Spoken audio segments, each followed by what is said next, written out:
고린도전서에는 구조와 흐름이 있습니다. 일단 고린도전서를 겉으로만 보면 되게 많은 이슈와 사건들이 나열되어 있습니다. 그 교회가 지금 겪고 있는 이슈들이 엄청 많다는 걸 느끼게 됩니다. 뭐 이렇게 문제가 많아 이 교회. 독자들은 깨닫게 되죠. 그래서 나열된 그 사건들, 이슈들 속에서의 흐름, 그러니까 겉으로 보이는 그 사건과 이슈로 구조를 보면요. 1장부터 4장은 공동체의 분열 문제였죠. 이유가 뭐라 그랬어요?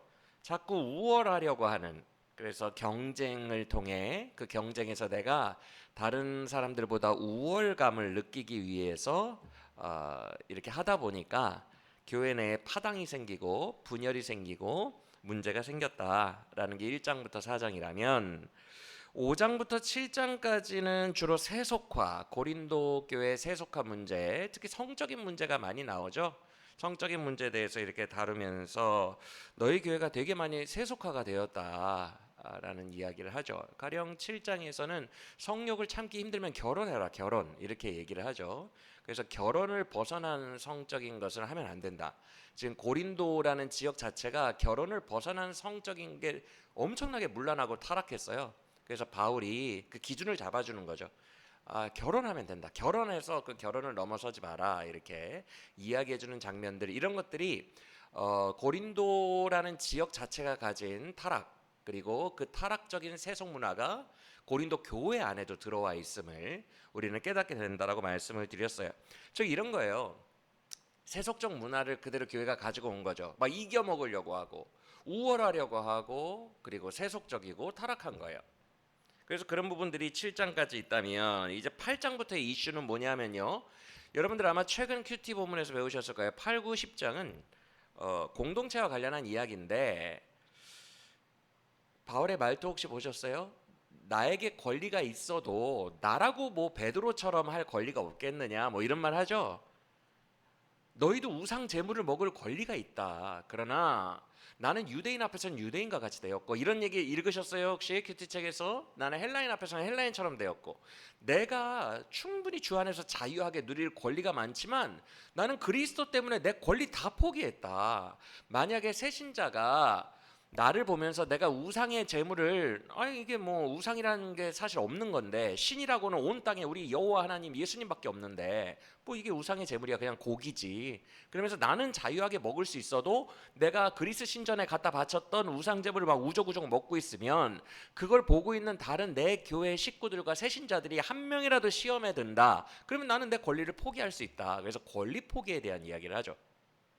그래서 고린도 교인들의 이기적, 자기 권리만 되게 중시하고 자기 욕망, 그런 것들만 되게 중시하는 그들의 그런 부분들을 지적하며 너희는 사랑이 없다. 공동체를 세워가는 사랑이 없다.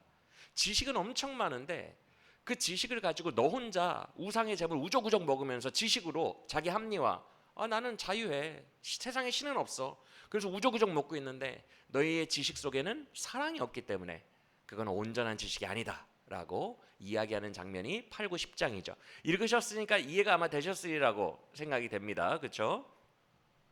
그래서 1장부터 4장 우월감에 도취되어 있는 사람들, 5, 6, 7장 세속화, 8, 9, 10장 이기심,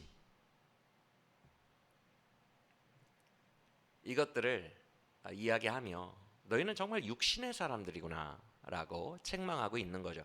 왜 이렇게 책망을 하느냐? 그들은 지금 스스로를 되게 영적으로 고단수라고 생각을 하고 있기 때문에 이것을 바울이 깨우쳐 주는 거죠. 아니야, 너희는 삶을 보면 이렇게 문제가 많은 교회인 걸 보면, 그리고 그 문제들마다 내가 파악을 해보면 되게 육신적이고 불신자스러운 수준의 사람들이야 라고 이야기를 해주는 거죠. 그래서 그 교만을 낮추고 있습니다. 그리고 나서 11장부터 14장까지가 우리가 흔히 은사장이라고 부르는 장이에요. 이제 오늘 본문부터 11장 돌입했죠, 그렇죠? 11장부터 14장 사실은 은사장이 아니라 엄밀하고 냉정하게 이름을 붙이면 예배장이라고 할 수 있어요. 예배장. 왜냐하면 11장에서 우리가 지금 처음 맞닥뜨리는 내용이 뭐예요? 예배 때에 여자가 머리에 수건을 가리고 오지 않는 문제, 이런 것들에 대해서 지금 얘기를 하고 있거든요. 사실 예배 문제예요. 그런데 예배 때에 막 알아듣지도 못하게 다 방언을 막 너무 많이 하는 거예요. 새신자가 들어왔는데 우리나라 말로 해줘야 새신자가 아는데 우리나라 말을 안 하고 서로 너무 우월하려고 잘난 척을 하려다 보니까 나는 방언밖에 안 나와지고 나 한국말 못하겠어 막 이러는 거예요. 바울이 너무 어이가 없어서 너희 공동체는 정말 질서도 없고 자기 자랑질로 넘쳐 있고 생각도 없고 사랑도 없고 십자가도 없고 아무것도 없다. 이것을 너희의 예배가 무질서한 이유가 뭔 줄 아니? 다 그 우월감, 자랑하려는 그 욕망, 이기심, 뿌리 깊은 너희의 죄성 때문에 그래 라는 것을 보여주면서 수많은 예배에 일어나는 문제들을 사실 다루고 있는 거거든요. 예배 문제를 다루고 있는데 그때 워낙 고린도 교회가 은사를 가지고 너무 자랑하고 은사가 대두된 교회다 보니 은사 이야기를 많이 합니다. 예배 문제 이야기 속에서. 그래서 사람들은 은사 얘기가 너무 많이 나오니까 은사장이라고 이름을 붙여요. 하지만 은사장이 아니라 엄밀히 따지면 예배장이죠. 그리고 나서 15장은 여러분이 잘 아는 부활장이고 16장은 이제 끝인사장, 마무리장으로 끝납니다. 이렇게 배치가 되어 있는데 이렇게 구조가 되어 있는데 지금 제가 말씀드린 이 구조는 겉에 나타난 사건과 이슈 중심으로 묶은 거예요. 1장부터 4장은 주로 나타난 이슈가 뭐예요? 너희들끼리 왜 이렇게 아볼로파, 바울파로 나뉘어서 왜 이렇게 파당과 분열이 많냐? 이 이슈 중심이거든요, 사실. 그래서 이슈끼리 모은 겁니다, 덩어리들을. 그렇게 분별했을 때에 이 구조가 나오는 거고요. 그렇게 분별했을 때에는 이 전체 고린도 교회의 문제는 세속적인 거죠. 욕망, 이기심, 우월하려는 거, 이겨먹으려는 거, 뭐 이런 것들 자랑하려는 거, 이런 세속적인 부분들, 이런 부분들이 이런 수많은 문제들을 야기시킨 그들의 본질이다, 이렇게 파악할 수 있는 거죠, 고린도전서 전체를. 그런데 그보다 더 깊은 영적인 문제가 사실 있습니다. 그게 뭐냐 하면 그들이 왜 이렇게 욕망 덩어리인 게 막 분출되느냐, 교회에 나의 욕망들이 막 왜 분출되느냐, 그리고 왜 그 분출된 욕망들이 이런 수많은 사건 사고와 이슈들을 일으키느냐, 그보다 더 근본적인 문제가 있는데 그건 바로 그들 안에 십자가가 없다는 거예요. 십자가 복음이. 십자가의 복음이 대단히 약화된 교회가 그 교회였어요. 약화되었다는 말도 사실 과찬인 것 같아요. 그 교회는 십자가가 아예 관심이 없는 것 같아요. 복음에, 고린도 교회는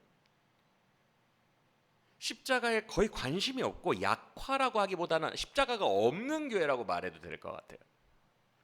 왜냐하면 15장 부활장에서 바울이 어이가 없어서 이렇게 말하는 장면이 나와요. 내가 들었는데, 지금 바울은 멀리 떨어져서 에베소에 있잖아요. 바다 하나 건너서. 그러니까 들은 거예요, 소식을. 너희들 중에 부활을 안 믿는 자들이 있다고 하는데 이게 뭔 일이냐? 여러분, 복음의 제일 기본이 뭐예요? 죄인들을 죄 사함 시켜줘서 천국으로 구원해 주신다는 거잖아요, 그렇죠? 천국을 안 믿어요. 이 사람들이 부활을 안 믿어요. 부활이 없다 하니, 너희들 중에 부활이 없다는 자들이 있으니, 바울이 경악하는 거예요. 그러면 왜 믿느냐? 지금 우리가 복음을 전하는 것도 부활이 없으면 헛일이요. 부활이 없다면 나도 지금 복음 전하고 교회 세우는 거 다 집어치고 먹고 마시자 하리라. 그냥 놀고 살 거다, 나도. 부활이 없으면. 우리가 부활이 없이 뭐하러 살고 있느냐, 이런 말 하거든요. 너무 어이가 없어해요. 이 말은 뭐냐면 고린도 교인들이 아예 내세와 천국에 관심이 없고 이 땅에서 우월해지고 이 땅에서 신비 체험을 많이 해서 자랑하고 이 땅에서만 떵떵거리고 사는 것을 매우 몰입했다는 증거입니다. 그래서 제가 그런 거예요. 십자가가 약화된 교회라고 평가하기도 과찬인 것 같고 아예 십자가가 없는 교회다, 이렇게까지 얘기할 수 있을 거다라고 말씀을 드린 이유가 15장 때문에 그래요. 천국과 내세는 아예 관심이 없고 다 이 땅만 집중하고 있다는 것이죠. 그러다 보니 각종 문제가 발생되는 겁니다. 엄청난 이슈들과 문제와 사건들이 터지는 거예요. 여러분, 십자가의 복음이 결여되어 있으면 아무리 화려한 교회도 사실 죽은 교회입니다. 그건 교회라고 볼 수가 없어요.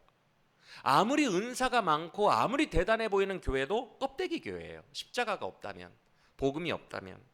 근데 고린도 교회가 그랬다는 거예요.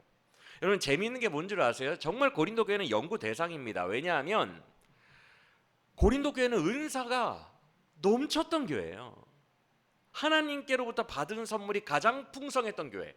어떻게 보면 복받은 교회거든요, 진짜. 그래서 은사도 많고 지식도 많았어요.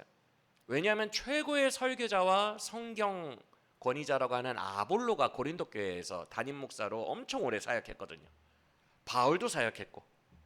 그러니까 거의 탑 클래스 목사님들에게 이렇게 사역을 하신 그런 교회예요. 그러니까 얼마나 지식이 풍성했겠어요. 그러니까 복받은 교회죠. 하나님이 되게 이뻐하는 교회예요. 그냥 막 내 자식 이뻐가지고 막 먹여주는 교회 있죠. 막 다 먹여주고 막 그런 교회입니다. 그래서 지식과 은사가 넘쳤어요. 참 아이러니하죠. 그래서 대부분의 교인들이 방언을 할 줄 알았고요. 방언의 종류도 많았고요. 몇 개씩 할 줄 알았고요. 서로 많이 받은 치유, 신유, 은사, 예언 은사 등등을 자랑하고 떠들 정도로 은사도 많이 받았어요. 온 교회가. 그래서 바울이 1장에서 이걸 인정하는 장면이 나오거든요. 보실 필요 없어요. 1장에서 인사말 파트 때 모든 바울 서신은 초기에 인사말 때 칭찬을 해주고 시작합니다. 너희에 대한 소문이 여기까지 들렸으니 너희가 그리스도의 사랑 안에서 은혜 안에서 잘 자라간다는 것에 내가 늘 감사하노라. 뭐 이런 식의 칭찬들을 바울은 늘 해줍니다. 인사말 때. 그래서 고린도 교회도 칭찬을 하는데 칭찬 겸 하나님께 감사. 너희 교회를 이렇게 해주신 거 감사. 이 감사 파트가 있는데 그때 뭐라고 하냐면 딱 한마디예요. 너희 교회에게 베푸신 예수님의 은혜가 참 감사한데 너희는 모든 일, 곧 모든 언변과 모든 지식의 풍족함으로 그리고 또한 너희가 모든 은사에 부족함이 없기 때문이다 라고 얘기하는 장면이 나와요. 이거는 탑 클래스예요, 여러분. 언변, 지식, 은사, 모든이라는 단어가 계속 붙어요. 그리고 풍족하다, 부족함이 없다라는 단어가 계속 붙어요. 그러면 얼만큼 대단했는지 여러분 상상되시죠? 바울이 이런 식으로 인사말에 바울 서신 13권 중에 이런 식으로 인사말에 이게 풍성한 교회라고 칭찬한 교회가 없어요. 그러니까 하나님께 최고로 이쁨 받은 교회인데 가장 타락했어요. 그리고 가장 영적으로 바닥이에요. 그래서 일부러 바울이 고린도 교회에게 말할 때 고린도 교회는 아가야 지방에 있는 교회인데 그 위에 있는 마게도니아 지방에 있는 교회랑 되게 비교합니다. 왜냐하면 같은 유럽권이거든요. 같은 그리스 반도에 있거든요. 마게도니아 교인들은 너희들만큼 풍족함이 하나도 없는데 너희보다 신앙이 낫더라. 이런 식으로 비교합니다. 여러분 자녀들도 비교하는 거 제일 힘들어해요. 그렇죠? 비교하면 되게 상처받아요. 근데 바울이 일부러 막 상처까지 주는 거예요. 너희가 받은 복이 얼마나 많은데 왜 최악의 교회가 되었느냐? 그 이유는 그들이 십자가 복음을 버렸기 때문에. 우리가 이미 배웠던 2장과 3장에서 바울이 뭐라고 합니까? 와, 너희는 젖먹이라, 어린아이라, 너희는 불신자와 구별이 안 되는 육신의 사람이라, 너희는 성령이 없는 자들이라. 2장과 3장에서 막 책망합니다. 그들을 바닥으로 막 내리죠. 왜 그래요? 십자가가 없기 때문에. 즉 고린도 교회가 연구 대상이라는 이유는 받은 건 바울이 개척하고 사역했던 아시아, 유럽 통틀어서 받은 건 1등 교회인데 영적 수준은 꼴등 교회였기 때문에 연구 대상이었다는 거예요. 왜 그렇다고요? 근본적인 이유는 하나예요. 복음이 없기 때문에, 십자가가 없기 때문에.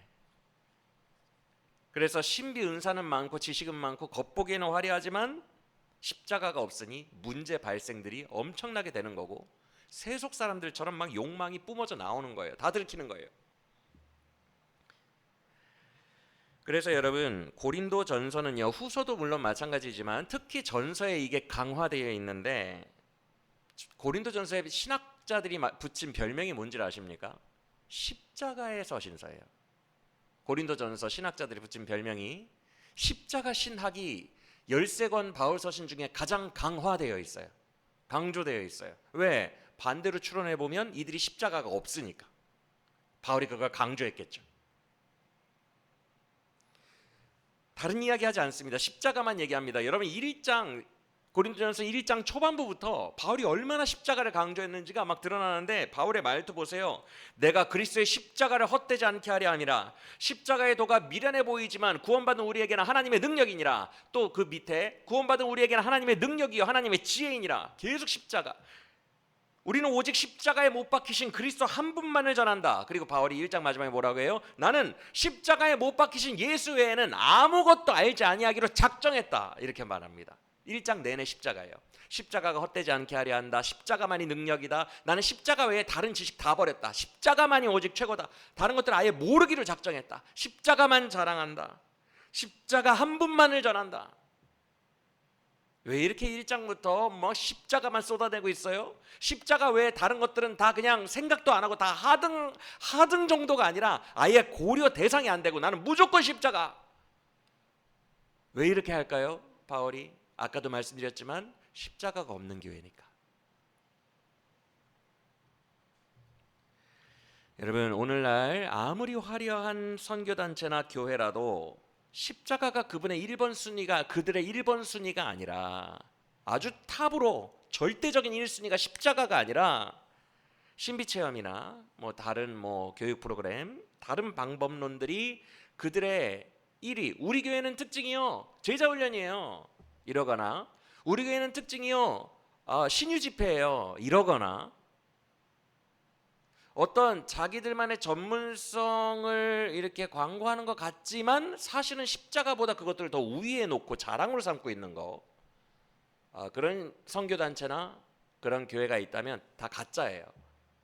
다 껍데기입니다. 고린도 교회예요. 사실상 죽은 공동체예요. 반면에 화려하지 않아도 일상 속에서 죄인 된 내가 일상 속에서 늘 자아가 많고 이기적이고 실수투성인데, 이런 내가 십자가의 복음을 붙들고 십자가의 은혜 속에서 그 은혜가 약하게라도 흐르고 있다면 그 교회는 그래도 살아있는 교회예요. 십자가를 붙들고 있고 십자가의 은혜가 기억되고 있고 십자가의 은혜가 내 삶에 흐르고 있다면 살아있는 거예요. 사랑하는 여러분, 오직 십자가의 복음, 오직 십자가에 달리신 예수, 오직 십자가만이 우리의 모든 것 되고 최우선순위가 되고 우리의 자랑이 된다는 것을 기억하시길 바랍니다. 여러분, 십자가가 뭐예요? 물체가 아니라 원리입니다. 원리. 십자가는 하나의 원리를 담고 있습니다. 간단합니다. 십자가의 원리는요, 나 같은 죄인을 위해 예수께서 낮아지셔서 나를 사랑하신 거예요.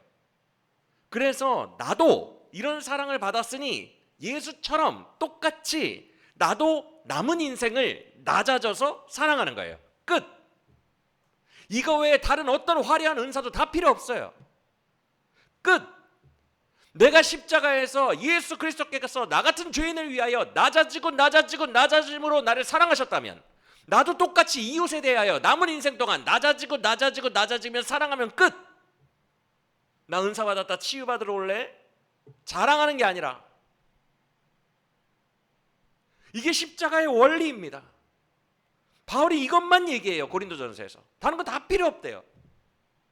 너희가 자랑하고 너희가 몰두하는 그것들은 다 가짜들이고 너희는 지금 십자가에 집중해야 될 때다라고 이야기를 하고 있는 거예요. 여러분, 예수님은 우리가 알다시피 군림하는 왕 알렉산더 대왕이 입성할 때 말 타고 왔거든요. 멋지고 큰 말 타고 왔거든요. 우리 예수님은 그런 군림하는 왕, 높은 곳에서 명령하고 내려다보고 다스리는 왕이 아니에요. 가장 낮은 곳에서 베드로나 가룟 유다처럼 말 안 듣는 친구들 발 씻겨주고 섬겨주고 죄인들의 발을 일일이 씻겨주시며 죄인들에게 배신당하고 멸시천대 침뱉음 당하고 노예에게 따기 맞고 조롱당하고 그러다가 십자가 지신 분, 나귀를 타고 입성하신 분, 어린 나귀를 타고 입성하신 분, 가장 천한 모습으로 우리 죄인들을 사랑하신 분, 그분이 예수 그리스도예요. 그분이 우리의 왕이에요. 그래서 교회는 절대로 알렉산더 대왕 같은 그런 모습을 띠면 안 됩니다. 그런 모습을 동경해도 안 돼요. 위에서 내려다보고 나한테 기도받으러 올래? 내가 뭐 줄게, 내가 방언 줄게, 그런 식으로 하면 안 된다는 거예요. 내가 내려주는 게 아니에요. 발 씻겨주고 죄인들 품어주고 낮아지고 오직 그 십자가의 원리가 흐르고 있어야 진짜 교회예요. 낮아지고 비천해짐을 통하여 섬기고 사랑하는 것, 이 십자가의 사랑을 받고 사는 것, 이 십자가의 원리가 가득한 교회, 우리 교회가 되길 간절히 원합니다. 그래서 복음이 강한 교회, 진짜 살아있는 생명의 교회는 십자가가 강화됩니다. 날마다 십자가를 붙들려고 해요. 그래서 나 같은 죄인을 위해 낮아지고 죽으시신 십자가의 예수를 늘 되새기며 묵상하며 그 은혜에 감격합니다. 그런 후에 그 감격 속에서 주님, 나는 주님께 드릴 것이 없어요. 이렇게 큰 은혜를 받았는데 드릴 것이 없어요. 내 남은 인생 예수 닮은 낮은 섬기는 자로 살다가 죽을게요. 이 몸밖에 드릴 것이 없어요. 내 인생밖에 드릴 것이 없어요. 내 삶밖에 드릴 것이 없어요. 이렇게 십자가 언덕 아래에서 눈물 흘리며 내 삶을 다시 한번 결단하고 또 나아가고 또 나아가고 실패하고 다시 십자가의 언덕으로 나와 또 그 은혜 안에서 감격하고 다시 그 힘으로 또 결단하고 나아가고, 그것이 살아있는 교회의 순환입니다. 십자가를 받았기에 십자가를 다시 짊어지고 줄어가는 거죠.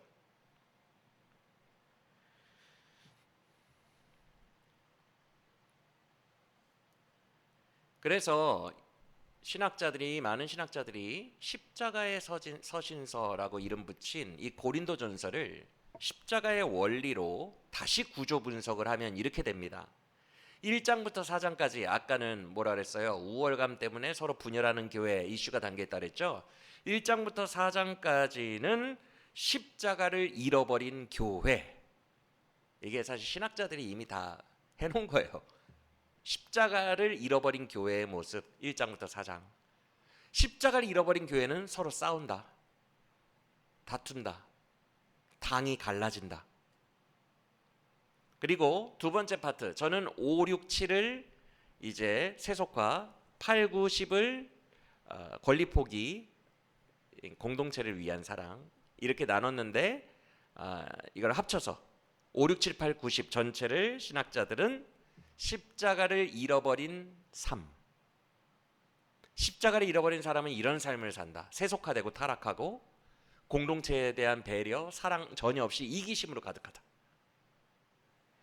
그리고 아까 저는 11장부터 14장을 은사장 혹은 예배장이라고 불렀는데, 여기를 신학자들은 십자가를 잃어버린 예배 파트로 봅니다. 십자가를 잃어버린 교회에서의 예배는 이렇게 엉망진창, 무질서, 자기 자랑으로 넘쳐난다. 그리고 15장, 아까 저는 부활장이라고 말씀을 드렸는데, 이것을 신학자들은 십자가를 잃어버린 신앙. 십자가를 잃어버린 신앙은 천국을 바라보질 않아요. 천국을 갈망하지 않아요. 그래서 하나의 흐름으로 되어 있습니다. 신학자들이 이제 구조 분석한 것은 흐름으로 되어 있어요. 그 교회가 십자가를 잃어버리면 삶이 엉망이 되고 예배가 엉망이 되고 결국 천국을 바라보며 사는 신앙까지도 사라져버린다.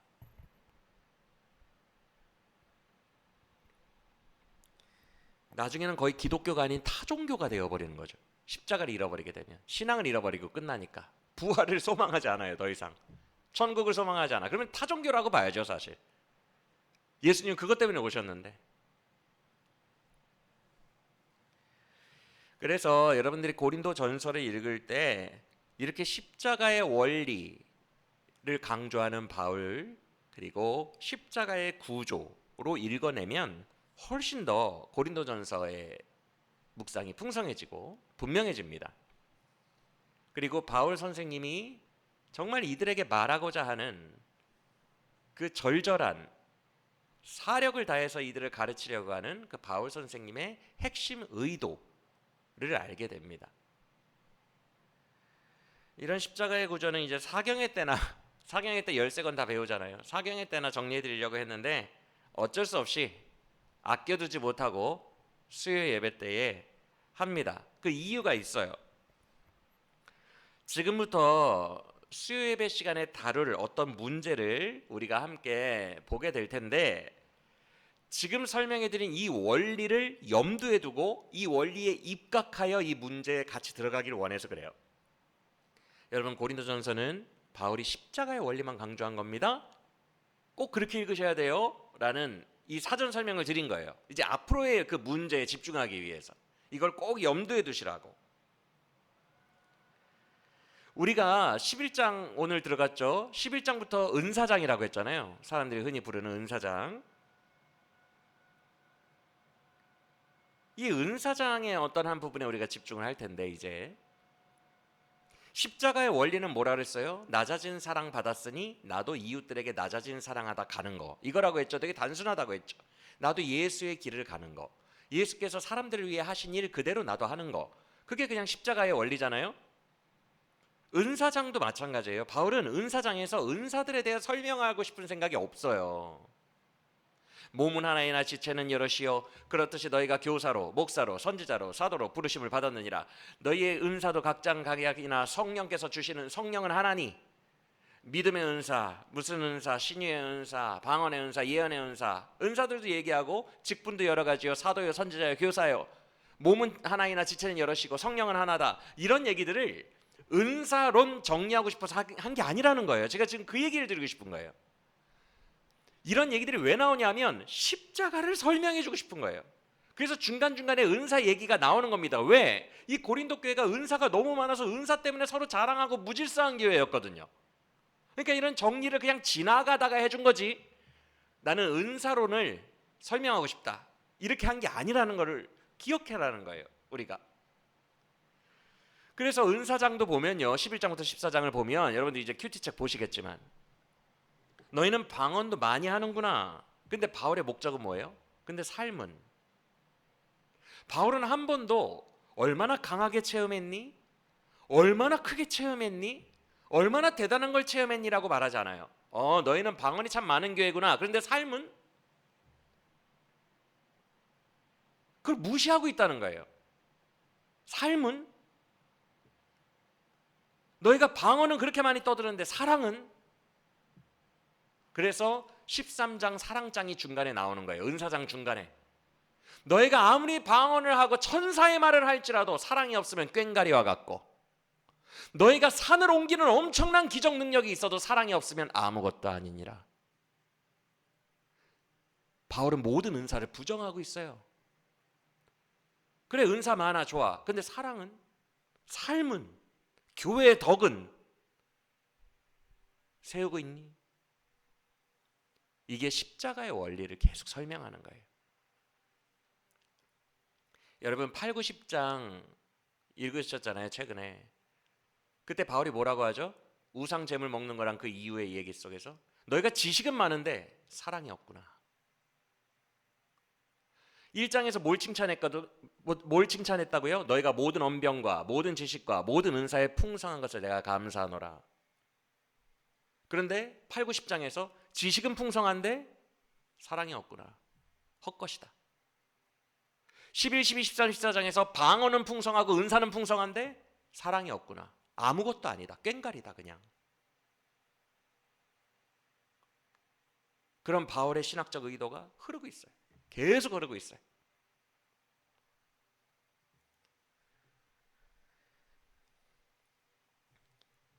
그래서 13장에 바울이 뭐라고 합니까? 13장으로 들어갈 때 뭐라고 하죠? 내가 너희는 가장 큰 은사를 사모하라 이렇게 말하거든요. 그래서 은사처럼 얘기를 하는데 바로 그 다음 절에 오해할까 봐 그냥 그 바로 다음 문장에 이렇게 말합니다. 내가 가장 좋은 길을 너희에게 보이리라. 그러면서 사랑은 언제나 오래 참고 나오거든요. 사랑을 은사로 오해할까 봐 가장 좋은 길을 너희에게 보이니라라고 얘기했어요. 사랑은 은사의 종류의 하나가 아닙니다. 은사는 여러분 헬라어로 카리스마예요. 카리스마가 뜻이 뭐냐면 카리스가 은혜거든요. 그래서 은혜로 준 것이라는 뜻이 카리스마예요. 그래서 은사는 카리스마고 은혜로 받은 거예요. 그래서 사랑이 은사가 되면요, 사람들이 어떻게 말할 수 있냐면 나는 사랑의 은사 못 받았으니까 사랑 안 하는 거예요. 이렇게 될 수 있어요. 그래서 사랑을 은사 중에 한 종류로 취급하지 않습니다. 내가 너에게 가장 좋은 길을 보이리라. 하나의 길로 말하는 거예요. 길로. 모든 은사는 이 길을 통해서 가야 돼요. 그래서 내 삶에 십자가의 사랑이 흐르고 있지 않다면, 그것이 근본이 되고 있지 않다면 아무리 화려한 은사도 다 꽹가리다 라고 말하고 있는 거예요. 여러분, 왜 은사가 아무것도 아닌지 알려드릴게요. 은사는 원어 자체가 카리스마라고 했잖아요. 은혜로 준 것. 은혜가 뭐예요? 자격 없는 자에게 그냥 하나님이 복으로 준 거예요. 선물로. 내가 열심히 노력해서 받은 게 은사가 아니에요. 내가 금식 기도를 40일 했다고 해서 방언을 받고 신유를 받는 게 절대 아니에요. 원어적으로 은혜로 주셨기 때문에 카리스마예요. 그래서 은혜로 주신 것을 가져다가 수많은 사람들에게 안수하고 신유를 했다고 해서 천국에서 칭찬 절대 받지 않습니다. 여러분, 이게 칭찬받을 것 같아요. 예를 들어 볼게요. 뭐가 좋을까? 은총이가 저에게 아주 멋진 어떤 뭘 줬어요. 성경책 같은 걸 줬어요. 은총이 거예요. 이걸 제가 성경책 없는 사람에게 볼래? 하고 잠깐 줬어요. 칭찬 받을까요? 차를 타고 있는데 은총이 차예요. 은총이가 저한테 준 거예요. 그 차로 아무리 착한 일을 예를 들어서 했다고 해봐요. 내가 칭찬 받을까요? 어차피 하나님이 주신 거예요. 그걸 기계적으로 내가 이용해서 사람들이 고쳐주고 안수해주고 그런 거예요. 이건 칭찬이 전혀 없습니다, 여러분. 애초에 하나님 거예요. 우리의 모든 천국 갔을 때 칭찬은 내가 한 것에서 나와요. 내 삶에서 나온다고요. 삶에서. 근데 많은 신비주의자들이 착각합니다. 열심히 기도해봐. 은사 받자. 은사로 쓰임 받자. 그게 뭐예요? 어차피 하나님이 그냥 준 건데, 하나님 건데, 하나님 기계를 가져다가 내가 그걸 기계적으로 한 게 뭘 그렇게 대단한 일이에요? 내 삶을 살아내는 게 훨씬 더 중요해요. 그건 내 건데. 하나님이 집중해서 우리를 평가하시고 칭찬하신 것은 삶이에요, 결국.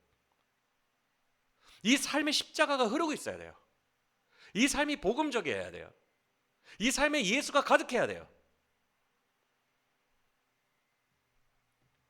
우리의 삶이 얼마나 그 예수의 길, 그 사랑의 길을 가고 있느냐가 관건이지, 많은 은사를 받아서 많이 하는 것은, 수행하는 것은 기계적이기 때문에 칭찬이 없다. 꼭 기억하시길 바랍니다. 여러분, 우리 한 사람 한 사람을 돌아보고 우리 교회를 돌아봅시다. 여러분, 그 다음 이야기로 넘어가기 전에 바울이 최근에 이 칭찬 없다는 얘기한 거 큐티책에서 못 보셨어요? 9장에서? 나는 칭찬이 없다. 그래서 나라고 뭐 베드로처럼 너희에게 사역비, 사례비 받으면서 사역할 권리 없겠느냐. 읽으셨죠? 내가 부득불 하는 것이라, 이것은. 내가 이것을 한다고 해서 내가 칭찬이 없다. 그래서 나는 일부러 나의 삶을 드리기 위해서 나는 사례비를 안 받고 일한다. 이렇게 말하는 장면이 나옵니다. 기억나십니까 혹시? 보셨어요? 그러니까 더 오버한다는 거예요. 왜? 그냥 은사 받은 거 가지고 사역하고 목사 했으니까 설교하고 아무 칭찬 없습니다. 여러분, 제가 지금 설교하고 있는 것에 대해서 주님은 아무런 칭찬도 하지 않아요. 이게 뭔 칭찬이에요? 그냥 하나님이 주신 것을 기계적으로 하고 있는 건데, 내 삶에서 예수를 담아내고 사느냐, 내 삶을 드리는 것이 정말 하나님 집중하는 거거든요. 그래서 바울이 내가 백날 이렇게 사도를 해도 나에겐 칭찬이 없고 이거는 부득불하는 것이라. 나는 주님께 칭찬받기 위해서 내 삶을 더 드리고 오버하고 있다. 오버. 그게 9장이잖아요. 여러분, 그냥 은사 때문에 하고 직분 때문에 하는 거 아무 칭찬도 없습니다. 아무 칭찬도. 이건 그냥 은혜예요.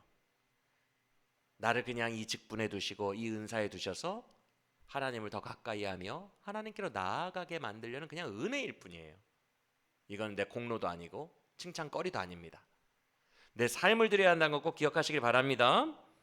우리 한 사람 한 사람을 돌아보고 우리 교회를 돌아봅시다. 우리 교회는 십자가 복음 외에는 알지 않기로 작정할 정도의 강력한 교회인지, 나 개인의 삶은 십자가가 큰 강물처럼 흐르고 있는지, 그 십자가가 얼마나 나를 붙들고 있는지를 우리가 돌아봐야 됩니다. 십자가는 나에게 얼만큼 강력한가? 십자가는 내 삶에 얼만큼 절대적인가? 나는 십자가 외에 다른 것을 알지 않기로 작정했는가?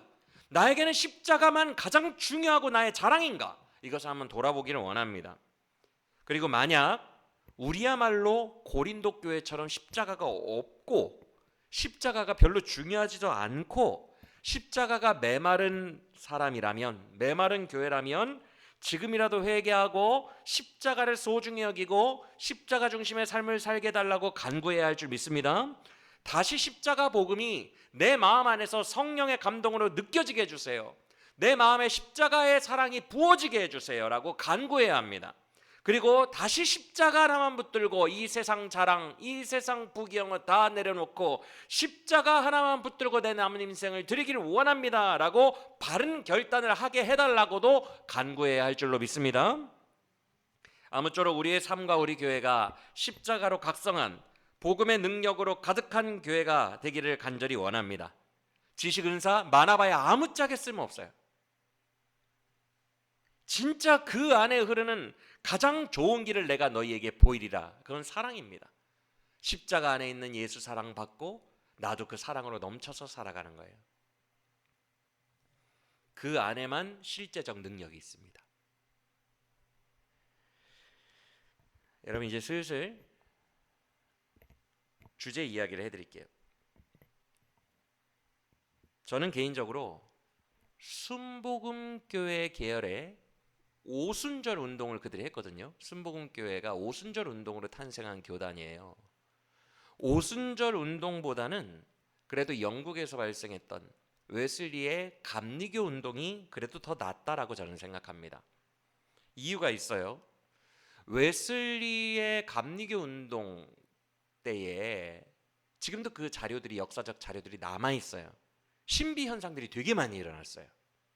감리교 운동 때. 그래서 지금 역사에 남아있는 것들이 쓰러져서 떼굴떼굴 울었다, 사람들이. 그리고 몸이 떨렸다, 울부짖는 소리가 들렸다. 그리고 쓰러짐과 경련, 쓰러져서 막 경련하는 거예요. 그리고 깔깔깔깔 계속 웃는 웃음소리, 이것도 기록에 남아있어요. 계속 웃는 거예요. 어떤 사람이 하하하하. 그리고 몇 시간 동안 몸이 굳어서 움직이지 못했다. 이런 현상들이 영국 역사 기록에 남아있어요. 그리고 이거는 제가 그 웨슬리로 박사학위를 받은 이제 어떤 한 교수님에게 들은 거예요. 웨슬리 역사학으로. 웨슬리가 집회할 때 그 거대한 영국식 마구간에서 집회를 했는데 한 명이 집회 중에 점프를 했는데 3m 높이의 석가래 위에 올라가 있더래요. 그런 자료도 있다라고 그 웨슬리학 연구하신 그 박사님한테도 들은 기억이 나요. 이 정도면은 막 몸이 몇 시간 동안 굳어 있고 이 정도면은 꽤 강력한 신비 현상이 동반된 건 인정하시죠? 근데 놀라운 건 예수님은 평생 동안 90 다 돼서 죽었고 89세인가 죽었거든요. 맞니? 아직 안 배우니? 89세인가 죽었거든요. 평생 동안 신비를 싫어했던 사람이었어요. 자기가 지금 인도하는 집회에서 신비 현상이 엄청나게 일어났거든요. 뉴스에 나올 정도로, 역사서에 남을 정도로. 근데 되게 싫어했어요. 그런 신비에 대해서 되게 냉정했습니다. 그래서 웨슬리는 실제로 이렇게 말했대요. 저 사람은 황홀경 속에서 몇 시간 동안 몸이 굳어 있었대요. 그럼 웨슬리가 퉁명스럽게 이렇게 말했답니다. 그러면 삶은? 그래서 얼마나 거룩해졌는데? 얼마나 성화가 되었대? 꼭 이렇게 물어봤대요. 삶은 얼마나 변했대? 그래서 그거 체험하고 되게 냉소적이에요. 신비에 대해서 되게 냉소적이었다고요. 웨슬리는 차라리 나은 게 성화에 집중했어요. 어떻게 하면 사람이 거룩해질까? 거기에 집중했기 때문에 신비를 너무 그렇게 우상처럼 높이지는 않았어요. 웨슬리는. 그래서 감리교 운동이 더 나아요. 목적이 성화 쪽에 있기 때문에. 그런데 순복음의 오순절 운동부터 이게 사라집니다. 신비 자체에 목적을 두고 모든 해결을 둬요. 여러분 사경회 때 알려드렸잖아요. 재작년 사경회 때. 오순절 운동을 어떻게 한다고요? 웨슬리는 어떻게 하면 성화를 이룰까를 고민합니다. 삶 속에서. 근데 오순절 계통은 어떻게 말해버린다고요? 신비가 임하면 성결이 내 마음속에서 신비로 이루어진다라고까지 주장을 했어요. 즉 모든 게 다 신비야. 신비만 임하면 성화되고 신비만 임하면 능력받고 하여튼 신비만 동경하도록 만들어놨어요. 사람들에게. 신비를 막 나도 신비만 임하면 다 돼 이렇게 만들어놨다고요. 오순절 운동이. 그래서 신비 절대주의.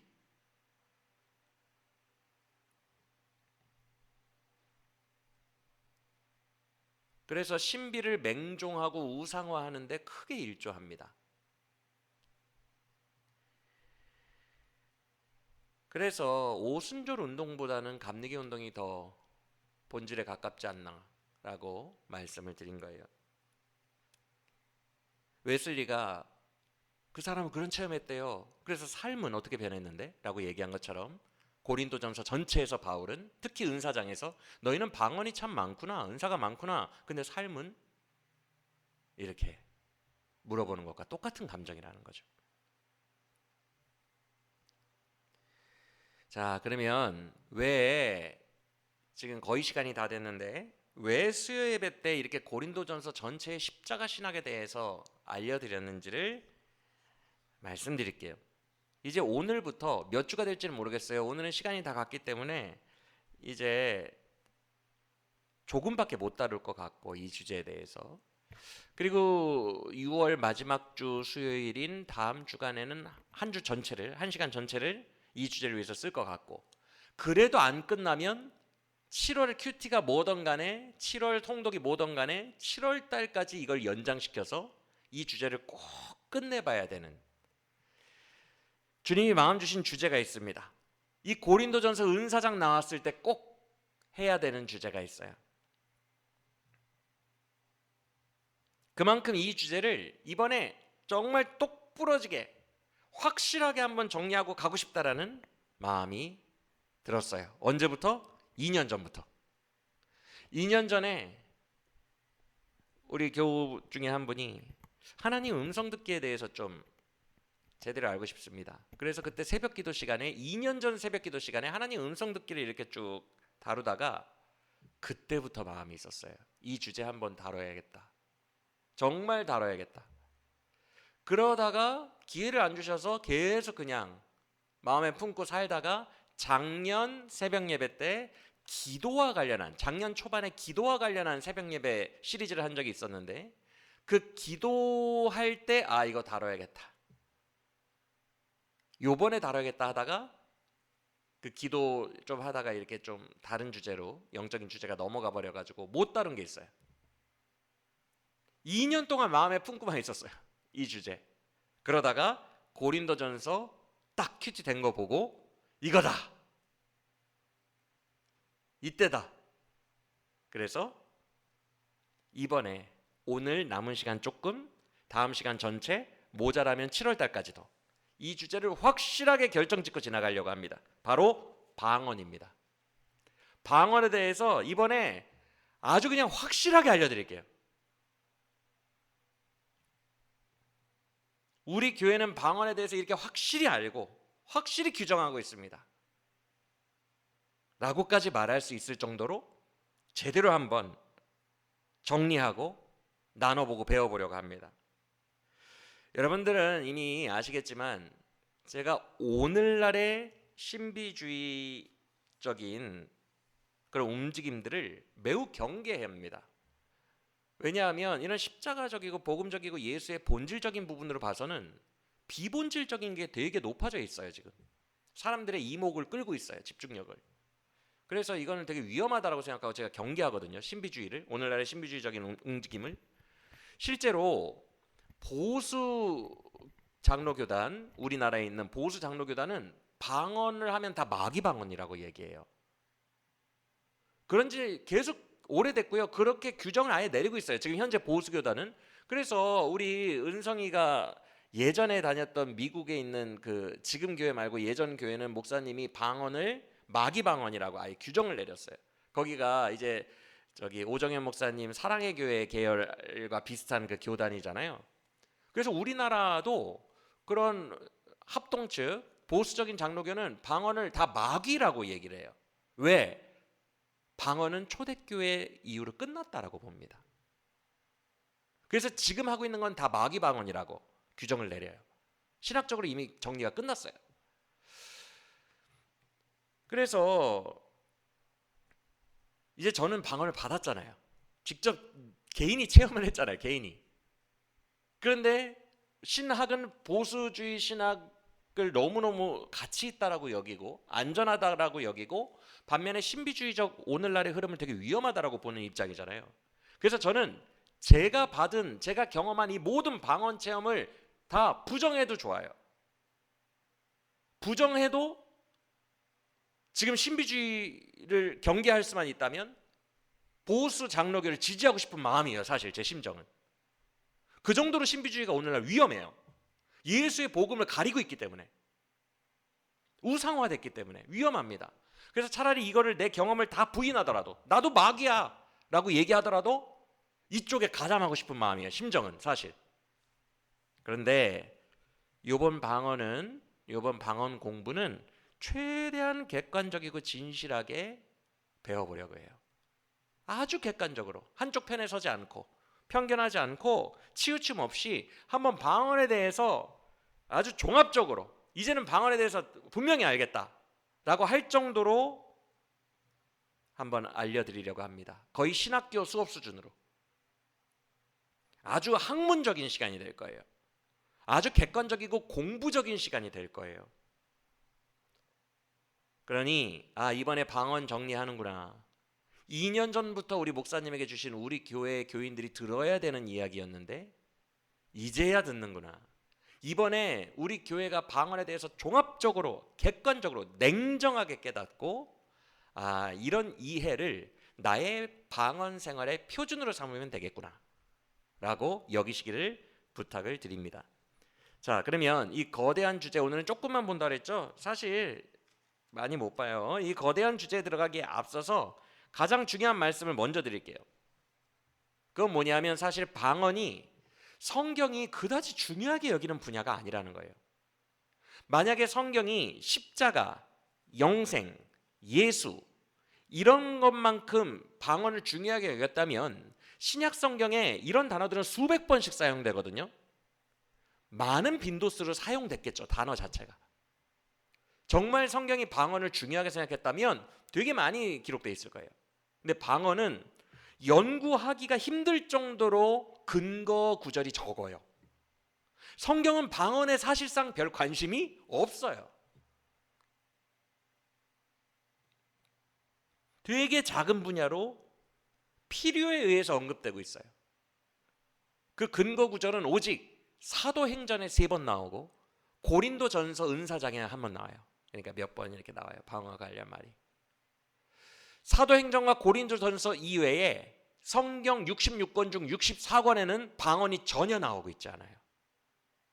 그 정도로 관심이 없는 분야예요. 오순절 운동과 순복음 계열이 되게 그걸 높여놓은 거예요, 지금 한국교회.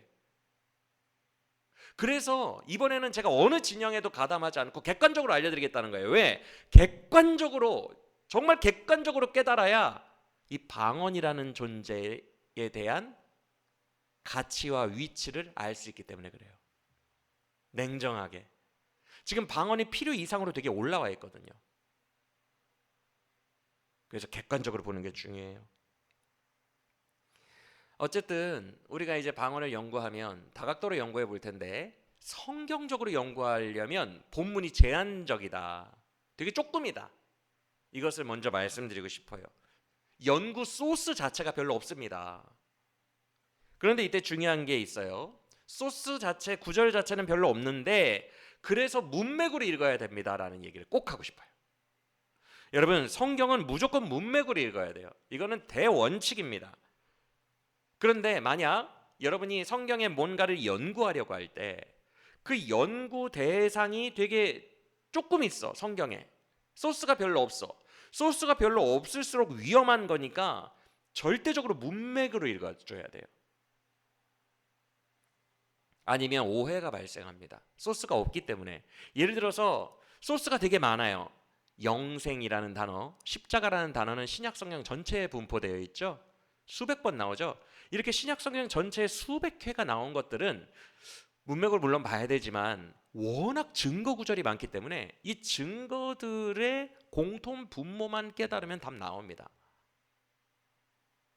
그런데 방언은 몇 구절 안 되기 때문에 이 몇 구절에 되게 집착하고 문맥을 무시하면 오해가 발생하니까 더욱더 철저하게 문맥에 입각하여 읽자, 연구하자라는 말씀을 드리고 싶고, 그래서 아까 고린도전서 전체에 대한 말씀을 미리 드린 거예요. 은사론을 얘기하고 싶어서 바울이 얘기한 게 아니라 고린도전서 전체는 십자가의 신학을 주지시키고 싶은 마음이 흐르고 있습니다. 그 전체 거대 문맥을 말씀드린 거예요. 오해하지 말자고.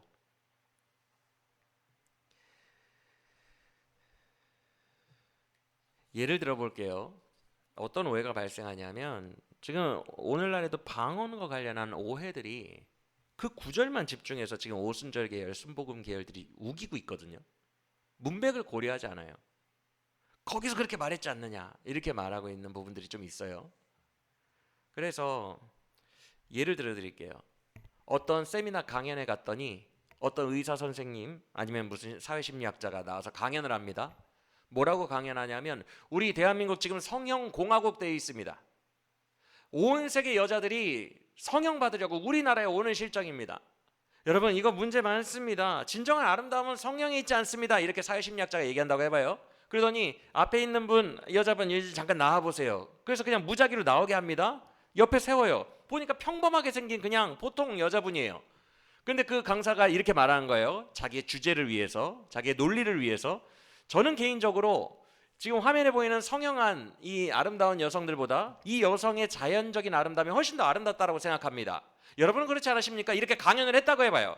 그 강연의 핵심 주제는 바보가 아닌 이상 알 수 있어요. 성형에 너무 맹목적으로 추종하지 말자예요. 그렇죠?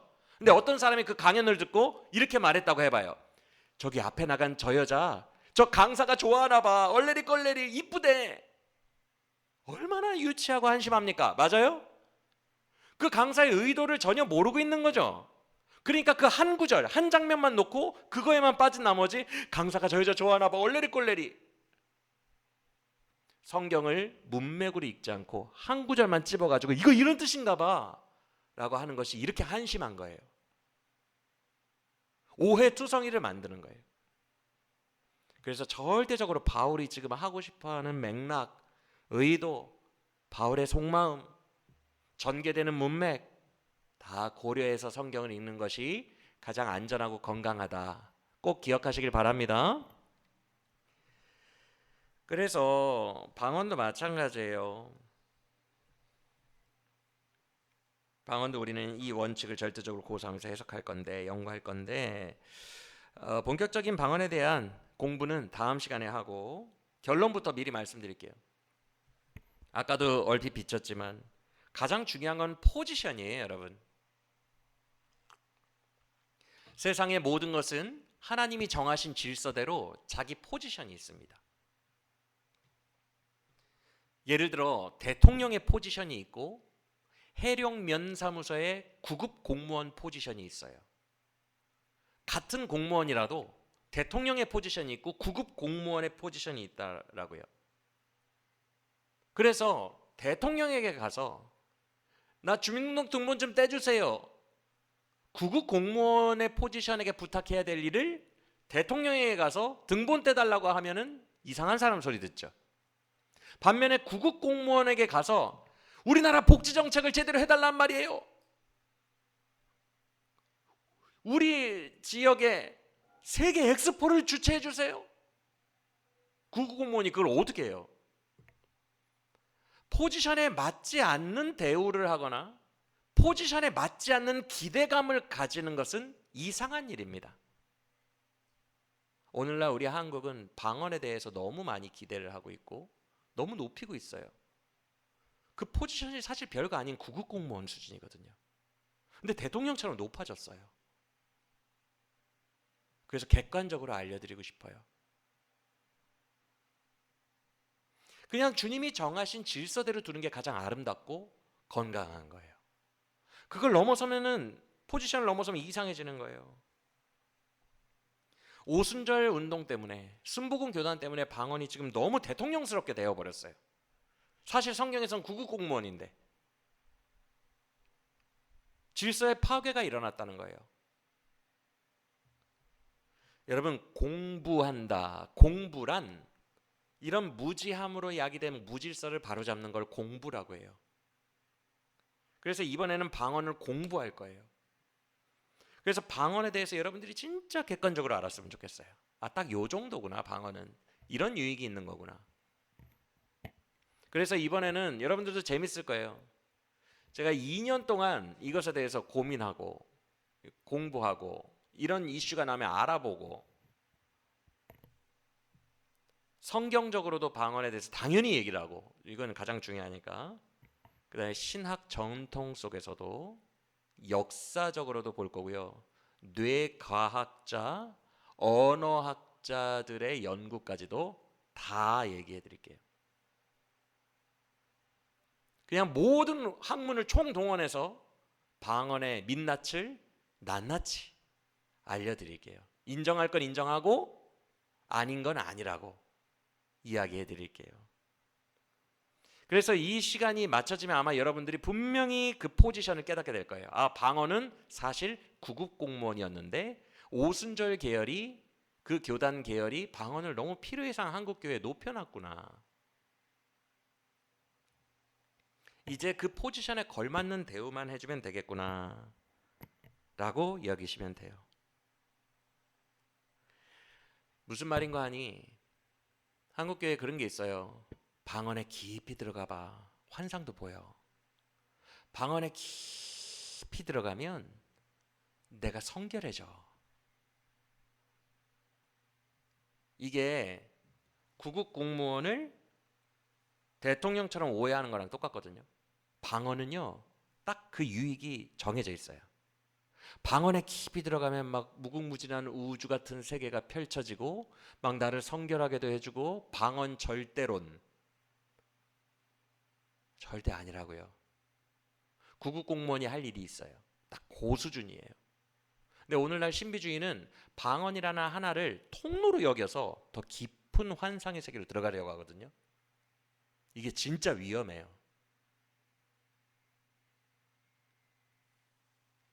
어찌 구급 공무원이 대통령이 할 일을 할 수 있겠어요? 방언은 딱 그 수준만 할 수 있어요. 구급 공무원 수준만 할 수 있어요. 너무 방언 예찬론, 방언이 신이다, 방언은 다 할 수 있다, 방언에 깊게 들어가면 막 다 이루어진다. 이건 순복음 교단이, 그것도 역사적으로 다 말씀드릴게요. 순복음 교단이 좀 웃겼던 역사적 사료들도 있어요. 그럼 왜 그런 일이 발생했어요? 이런 거예요. 어떤 사람이 옆에 와서 내 사촌, 내 작은아버지가 이번에 공무원 1급 차관보 됐어, 행안부 차관보 됐어 라고 자랑했다고 해봐요. 근데 그 얘기를 듣고 지기가 싫은 거야. 우월해지고 싶은 거야. 나도 세상 자랑 좀 하고 싶은 거야. 근데 내 주변에는 공무원이 없어. 딱 한 명 생각났어. 내 사촌 동생이 지금 구급 공무원이야. 뭐라고 얘기하죠? 구급 공무원을 갖다가, 얘가 이번에 여수 엑스포 개최했잖아, 내 사촌 동생이. 여수 엑스포 실행하는데 좀 관여를 했겠죠. 가장 말단의 위치에서. 지기 싫은 거예요. 사촌 동생이 여수 엑스포에 유치했어. 방언이 왜 본래 포지션이 그렇게 낮은 포지션인데 왜 대통령의 위치까지 올라와 있지? 인간의 욕망이 곁들어가 있어서 그래요.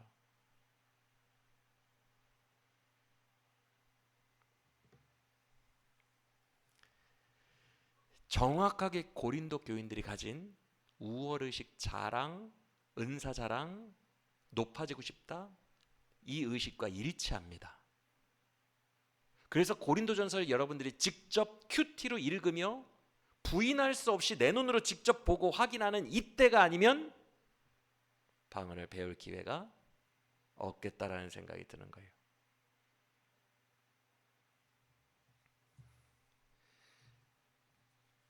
오늘날 방언이 높아진 건 영적으로 높은 사람 평가 듣고 싶어서 그런 거예요.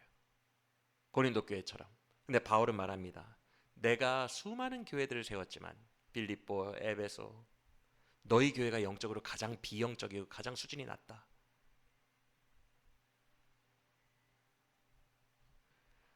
얼마나 부끄러워요. 여러분, 우리는 그러고 싶지 않죠? 우리는 다 십자가의 영적인 사람들이죠? 할렐루야. 우리 영적인 사람들이잖아요. 십자가의 복음을 알고 있는 사람들이잖아요. 그러니까 이번 기회에 방언 공부 집중해서 들으시고,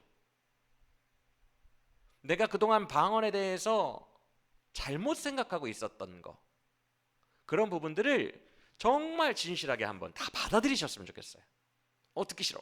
나는 방언 그래도 나는 방언 되게 좋다고 생각해. 이러지 마시고 진짜 공부니까 언어학자, 뇌과학자의 연구 자료까지 다 해서 말씀드릴 테니까 이제는 그 민낯을, 그 수준을, 그 용도를 제대로 알고 가장 적합한 포지션에서 내 신앙의 유익으로 쓰셨으면 좋겠어요. 기대하는 마음으로 다음 시간부터 참석하실 거죠? 집중해서 들으실 거죠? 우리들 가운데 이런 공부들을 통해서 그냥 단순히 방언에 대해서 아는 것을 넘어서서 신앙생활의 본질이란 뭐구나, 신앙생활이 정말 중요한 건 십자가이고 구원이고 예수구나, 사랑이구나, 이런 것들까지도 광범위하게 깨닫게 되는 은혜의 역사가 있게 되기를 예수 그리스도의 이름으로 축원합니다.